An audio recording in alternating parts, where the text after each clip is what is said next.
It's National Food Safety Month, and Victor Martinez is here with us today to tell us how to avoid foodborne illness and to stay healthy. Good morning, Victor. Good morning. How are you? I'm great. Great to have you here. You know, our kitchens may look clean. This one certainly does. But there's still plenty of germs and poisons that are present that we may not be aware of. Right. So what are the top 3 precautions that we should take to make sure that our kitchens are as germ-free as we can get them? Always make sure that you're cleaning and sanitizing your kitchens.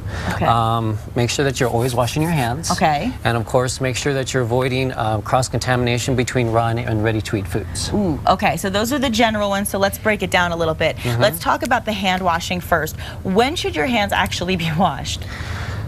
All the time. I mean, if you're coming into the kitchen, you're going to start cooking, wash your hands. Okay. Little ones, if they're going to make snacks, they touch stuff all day long. Oh yeah. Make sure that they wash their hands as well. Okay. Okay, so let's go into the proper way, because you know we're all taught to wash our hands, but some people just run the water and then they're done.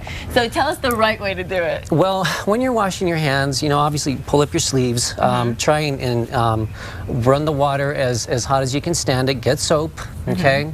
And you can either sing the happy birthday song, you can count to 20, you know, happy birthday to me. I learned that when I was a server in a restaurant, that's right. Wash your hands, get under the nails in between, dry them off with a single-use paper towel. Okay. Make sure you don't recontaminate your hands afterwards. Can we use regular soap?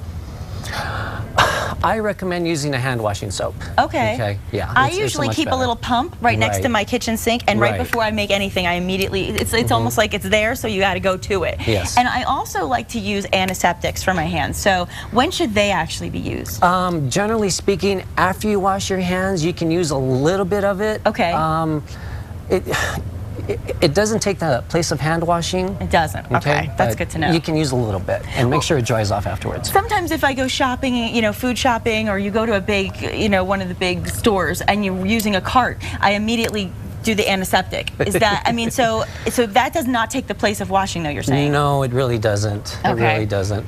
Okay, so what's the main difference then between the cleaning and the sanitizing?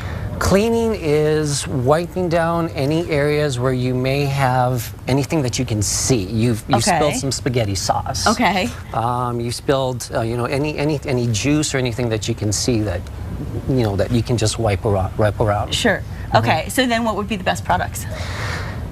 Generally speaking, any soap that you use when you're washing dishes. Really? Yeah. Like a palm olive or one of the, okay, well, that's good to know. Now let's talk a little bit about temperature of washing, because what is the temperature danger zone?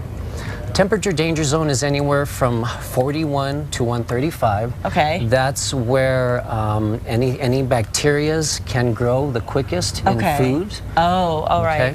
Okay. Well, let's understand a little bit better about TCS, because TCS foods, a lot of people don't know what that is. Explain that a little bit. It's something that we teach in our food safety sanitation classes. It's called a time and temperature control for safety. Okay. Basically meaning keep your hot foods hot and keep your cold foods cold. It sounds easy, but it's not necessarily the way people are doing it. So, you know, cold foods 41 degrees and below. Okay. And hot foods 135 and above. And above. And sometimes we don't, you know, we don't take the temperature of all our food. So is there an easy way for just the average person to determine these temperatures?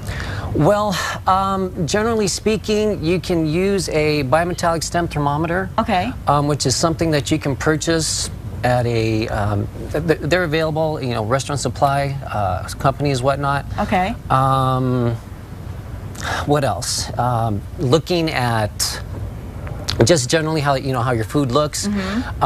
Anything raw generally will be, you know, juices will be red. Okay. So we want to avoid more that. Cooked, yeah. You want to make sure that the juices are running a little more brown. Another thing I wanted to ask you, something that a lot of us encounter, is we cook a lot of food and we want to have leftovers and we try to over prepare. So how long can we actually keep the leftovers? I recommend not keeping leftovers no more than 7 days. So 7 would be your max. So if you're cooking over the weekend, it's still okay throughout the weekdays to eat the food that you've made. See, that's good to know. And actually, new lunchbox safety advisories were recently issued. So can you remind our viewers what those were? Well, generally speaking, with little ones, we want to make sure that we keep them safe because their immune system's a little more compromised than most. Yes, definitely. So make sure that any of the foods that you pack with them, you can put the little ice packs, anything that is basically shelf stable. Okay. Juice boxes, freeze them, keeps anything cold in there. Good.